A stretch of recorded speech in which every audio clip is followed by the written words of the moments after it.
Hi ಸ್ನೇಹಿತರೆ, ಎಲ್ರಿಗೂ ನಮಸ್ಕಾರ. Welcome to Karthik Nadu Kannada blogger. ಇದು ನಮ್ಮ ಹಂಪಿಯ ಪುರಾತನವಾದ ಚಿತ್ರಣ ಸಂಗ್ರಹಾಲಯ. ಹಂಪಿಯಿಂದ ಬಂದಮೇಲೆ ಡೌನಲ್ಲಿ ಅಪೋಸಿಟ್ ರೈಟ್ ಸೈಡಲ್ಲಿ ಇದು ಸಂಗ್ರಹಾಲಯ ಇದೆ. ಇದು ಆವಾಗ ಹಳೆಯ ಕಾಲದ ಹಂಪಿಯ ಫೋಟೋಗಳು. ಬ್ರಿಟಿಷರು ಫೋಟೋ ತೆಗೆದಿದ್ರು ಅವಾಗ. ಇದು ಒಂದು ಆವಾಗ ಭಾಳ ವರ್ಷ ಆಗಿತ್ತಲ್ಲ, ಹಂಪಾಗಿತ್ತಲ್ಲ. ಅವಾಗ ಹಂಪಿ ಇದು ಒಂದು ಸಾಮ್ರಾಜ್ಯ ಇತ್ತಂತ ಯಾರಿಗೂ ಗೊತ್ತಿದ್ದಿಲ್ಲ. ಅವಾಗ ಬ್ರಿಟಿಷ್ ಆಡಳಿತದಲ್ಲಿ ಇತ್ತಲ್ಲ ಇದು ಸ್ಥಳ. ಇದು ಅವಾಗ ಬ್ರಿಟಿಷರು ಇದಕ್ಕೆ ಏನೋ ಕಾಡಿಗೆ ಇದಕ್ಕೆ ಬೇಟಾಡಕ್ಕೆ ಬಂತಿರ್ತಾರೆ. ಬೇಟಾಡಕ್ಕೆ ಬಂದ ಸಮಯದಲ್ಲಿ ಆವಾಗ ತೆಗೆದ ಫೋಟೋಗಳಿವು. ಸ್ವಲ್ಪ ಹಂಪಿ ಇತಿಹಾಸವನ್ನು ತಿಳ್ಕೊಳ್ಳೋಣ ಬನ್ನಿ. ಪೂರ್ವದಿಂದ ದಕ್ಷಿಣಕ್ಕೆ ಕೆಲವೊಬ್ಬರು ಅಣ್ಣ ತಮ್ಮರು ಬರ್ತಾರೆ. ಬಂದ್ಬಿಟ್ಟು ಅಲ್ಲಿ ಒಬ್ಬ ಕುರಿಕಾಯ ವ್ಯಕ್ತಿ ಇರ್ತಾನೆ. ಅವ್ರ ಜೊತೆ ಮಾತಾಡ್ಬಿಟ್ಟು ಅದು ಇದು ಮಾಡಿ ಡೈಲಿ ಊಟ ಕೊಡ್ತಿರ್ತಾರೆ. ಒಬ್ಬ ಹಿಂಗ ಅಂತ ಹೇಳ್ಬಿಟ್ಟು ಕೆಲವು ಪುರಾಣಗಳು ಹೇಳ್ತವೆ, ಕೆಲವು ಗ್ರಂಥಗಳು ಹೇಳ್ತವೆ. ಇದು ನಮ್ಮ ಇತಿಹಾಸದಲ್ಲಿ ಇದು ಯಾರೂ ಒಪ್ಪೋದಿಲ್ಲ. ಕೆಲವು ಗ್ರಂಥ ಪ್ರಕಾರ ಬಂದ್ಬಿಟ್ಟು ಏನಪ್ಪ ಅಂತಂದರೆ, ಹಂಪಿ ಸ್ಥಾಪನೆ ಕಾರಣ ವಿದ್ಯಾರಣ್ಯ ಅಂತ ಹೇಳ್ತಾರೆ. ವಿದ್ಯಾರಣ್ಯ ಅವ್ರನ್ನ ಅಕ್ಕ ಬುಕ್ಕನ್ನ ಅವ್ರನ್ನ ಈ ಮುಸ್ಲಿಮ್ಸ್ ಆಗಿರ್ತಾರೆ, ಅವ್ರನ್ನ ಹಿಂದೂ ಧರ್ಮಕ್ಕೆ ಕನ್ವರ್ಟ್ ಮಾಡಿಬಿಟ್ಟು ನೀವು ಇಲ್ಲಿ ದಕ್ಷಿಣದಲ್ಲಿ ತುಂಗಭದ್ರಾ ದಂಡದಲ್ಲಿ ನೀವು ಒಂದು ಸಾಮ್ರಾಜ್ಯವನ್ನು ಕಟ್ಟಿ ಅಂತ ಹೇಳ್ಬಿಟ್ಟು ಕಟ್ಟಿ ಅಂತ ಹೇಳ್ಬಿಟ್ಟು ಅವರು ಒಂದು ಸಾಮ್ರಾಜ್ಯವನ್ನು ಕಟ್ತಾರಂತ ಹೇಳ್ತಾರೆ. ಇದು ಸತ್ಯನ ಸುಳ್ಳು ನನಗೆ ಗೊತ್ತಿಲ್ಲ. ಹಂಪಿ ಸ್ಥಾಪನೆ ಆದ ವರ್ಷ ಅಂದರೆ 18 ಏಪ್ರಿಲ್ 1336. ಇದನ್ನು ಸ್ಥಾಪನೆ ಮಾಡಿದ ಅಕ್ಕ ಬುಕ್ಕ. ಇದರಲ್ಲಿ 4 ವಂಶಗಳು ಮಾಡ್ತವೆ: ಸಂಗಮ, ಸುಳು, ತುಳು, ಅರವಿಡು ಅಂತ. ಇದು ಹಂಪಿಯಲ್ಲಿ ಪ್ರಸಿದ್ಧ 4 ಇವು ಬರ್ತಾವಲ್ಲ, ವಂಶಗಳು ಬರ್ತವೆ. ಸಂಗಮದ ವಂಶದಲ್ಲಿ ಹರಿಹರ ದೇವರಾಯ 1336ರಿಂದ 1343ವರೆಗೆ ಆಡಳಿತ ಮಾಡ್ತಾರೆ. ಬುಕ್ಕರಾಯ ಬಂದ್ಬಿಟ್ಟು ಅವರು 1343ರಿಂದ 1379ರವರೆಗೆ ಇವರು ಆಡಳಿತ ಮಾಡ್ತಾರೆ. ನಂತರ 3ನೇ ರಾಜ ಬಂದ್ಬಿಟ್ಟು 2ನೇ ಹರಿಹರ 1379ರಿಂದ 1399ರವರೆಗೆ ಇವರು ಆಡಳಿತ ಮಾಡ್ತಾರೆ. ನಂತರ 2ನೇ ಬುಕ್ಕರಾಯ 1399ರಿಂದ 1406ರವರೆಗೆ ಇವರು ಆಡಳಿತ ಮಾಡ್ತಾರೆ. ಇವರು ಬಂದ್ಬಿಟ್ಟು 4ನೇಯವರು. 5ನೇ ರಾಜ ಬಂದ್ಬಿಟ್ಟು 1ನೇ ದೇವರಾಯ ಬಂದ್ಬಿಟ್ಟು ಕ್ರಿಸ್ತಶಕ 1406ರಿಂದ 1412ರವರೆಗೆ ಇವರು ಆಡಳಿತ ಮಾಡ್ತಾರೆ. ನಂತರ 6ನೇ ರಾಜ ಬಂದ್ಬಿಟ್ಟು 2ನೇ ದೇವರಾಯ 1490ರಿಂದ 1443ರವರೆಗೆ ಇವರು ಆಡಳಿತ ಮಾಡ್ತಾರೆ.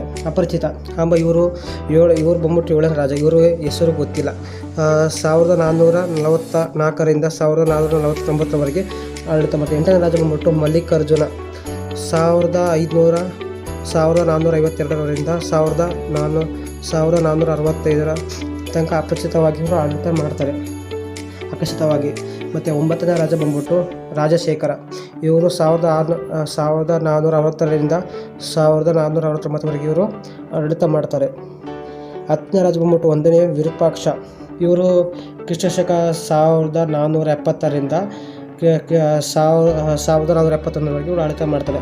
ನಂತರ 11ನೇ ರಾಜರು ಬಂದ್ಬಿಟ್ಟು ಪ್ರೌಢದೇವರಾಯ 1476ರಿಂದ ಇವ್ರದ್ದು ಆಡಳಿತ ಇದು ಗೊತ್ತಿಲ್ಲ, ಸರಿಯಾಗಿ ಇತಿಹಾಸದಲ್ಲಿ ಇದು ಬರೆದಿಲ್ಲ.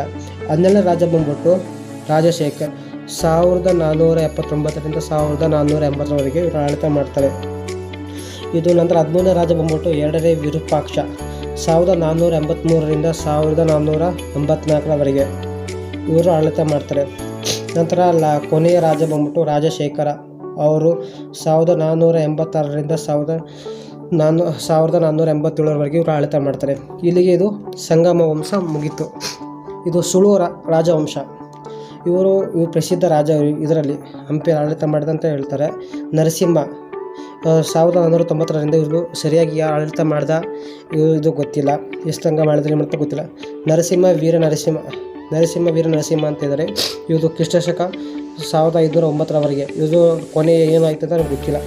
3ನೇ ರಾಜ ಬಂದ್ಬಿಟ್ಟು ಶ್ರೀಕೃಷ್ಣ ದೇವರಾಯ 1509ರಿಂದ 1530ರವರೆಗೆ ಇವರು ಪ್ರಸಿದ್ಧ ಅಂತಂದರೆ ಇವರ ಕಾಲದಲ್ಲಿ ಹಂಪಿ ಪೂರ ಪ್ರಸಿದ್ಧ ಆಗುತ್ತೆ. ಇವರ ಕಾಲದಲ್ಲಿ ಎಷ್ಟೋ ದೇವಸ್ಥಾನಗಳು ಎಷ್ಟೋ ಇವು ಡೆವಲಪ್ ಆಗುತ್ತೆ ಅವಾಗ ಹಂಪಿ.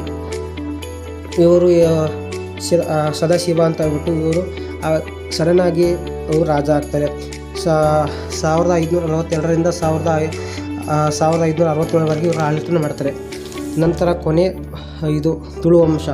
ಇದು ತುಳು ವಂಶ ಬಂದ್ಬಿಟ್ಟು ತುಳು ವಂಶದಲ್ಲಿ ರಾಮರಾಯ ಮತ್ತು ಅವ್ರದ್ದು ಕ್ರಿಸ್ತಶಕ 1562ರಿಂದ 1565ರವರೆಗೆ ತಿರುಮಲೆಯ ಅಚಂತಕವಾಗಿ ಇವರು ಬಂದ್ಬಿಟ್ಟು ಇವರದೆಲ್ಲ ಆಚರಣೆಗಳು ಮತ್ತು ದೇವಸ್ಥಾನಗಳು ಭಾಳ ಕಟ್ತಾರೆ ಇವ್ರ ಕಾಲದಲ್ಲಿ. 1565ರಿಂದ 1567ವರೆಗೆ ಇವರ ದೇವಸ್ಥಾನಗಳು ಹಾಗೂ ಇವು ಆಚರಣೆ ಪೂಜೆಗಳು ಮಾಡ್ತಿರ್ತಾರೆ. ತಿರುಮಲೆ ಬಂದ್ಬಿಟ್ಟು ರಾಜ ಕಿರೀಟ. ಇವರು ರಾಜ ಅಂತಂದು ಚೆನ್ನಾಗಾದ ಒಳ್ಳೆ ಆಡಳಿತ ಇರುತ್ತೆ ಇವ್ರದ್ದು. 1567ರಿಂದ 1575ರವರೆಗೆ ಇವರು ಮಾಡ್ತಿರ್ತಾರೆ. ಎರಡನೇ ಹರಿಯಂಗ ಬಂದ್ಬಿಟ್ಟು 1500ರಿಂದ 1586ರವರೆಗೆ ಇವರು ಕೊನೆಯ ರಾಜ ಬಂದ್ಬಿಟ್ಟು ಒಂದನೇ ವೆಂಕಟಯ್ಯ ಬಂದ್ಬಿಟ್ಟು 1586ರಿಂದ 1614ರವರೆಗೆ ಇವರು ಆಡಳಿತ ಮಾಡ್ತಾರೆ. ಏನಪ್ಪ ಅಂತಂದರೆ ಇವ್ರ ಕಾಲದಲ್ಲಿ ಇದು ನನಗೆ ಗೊತ್ತಿರೋ ಪ್ರಕಾರ ನಾನು ಇಷ್ಟು ಹೇಳಿದ್ದೀನಿ. ಅರವಿಡ ವಂಶದಲ್ಲಿ ನನಗೆ ಸ್ವಲ್ಪ ಅವ್ರ ಬಗ್ಗೆ ನನಗೆ ಇನ್ಫಾರ್ಮೇಷನ್ ನನಗೆ ಸಿಕ್ಕಿಲ್ಲ, ಸೊ ಅದಕ್ಕೆ ನಾನು ಬಿಟ್ಟಿದ್ದೀನಿ. ನೆಕ್ಸ್ಟ್ ಇವ್ರ ಆಡಳಿತ ಮತ್ತು ಏನೇನು ಮಾಡಿದ್ದಾರೆ ಅಂತ ಹೇಳ್ಬಿಟ್ಟು ನೆಕ್ಸ್ಟ್ ಭಾಗದಲ್ಲಿ ಪ್ರತಿಯೊಂದು ನಿಮಗೆ ತಿಳಿಸುತ್ತೇನೆ.